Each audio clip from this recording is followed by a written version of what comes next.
নবীজি কিরকম মানুষ ছিলেন আপনারা অনেকে জানেন। অনেকে মনে করে যে নবীজি খুব কঠোর মানুষ ছিলেন। না, নবীজি হযরত মুহাম্মদ সাল্লাল্লাহু আলাইহি ওয়াসাল্লাম তিনি ছিলেন পয়গম্বর, মানুষের প্রতি অত্যন্ত দরদি। নবীজির এই আদর্শটা আমাদের কাছে উদ্দেশ্য, এই নবীজির এই আদর্শটা আমাদের কাছে আদর্শ। এই আদর্শের মধ্য দিয়ে নবীজি ভারত শুধু মক্কা মদিনা নয় সারা বিশ্বকে ইসলাম ধর্মের মধ্যে প্রবর্তিত করেছিলেন। সেই নবীজির নামে পরিচিকর মন্তব্য যাকে নিয়ে করলেন মা আয়েশা। তিনি ছিলেন তৎকালীন সর্বশ্রেষ্ঠ গুণী ভদ্র মহিলা।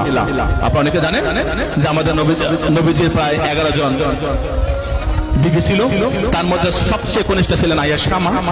এই আয়েশা ছিলেন সবচেয়ে জ্ঞানী এবং গুরুগম্ভীর ভদ্র মহিলা, যিনি পবিত্র আল কোরআন নবীজির পরে এই ভারত মক্কা মদিনার মধ্যে তিনি আল হাদিসকে তিনি রপ্ত করেছিলেন এবং সেগুলো প্রচার করার দায়িত্ব নিয়েছিলেন। সেই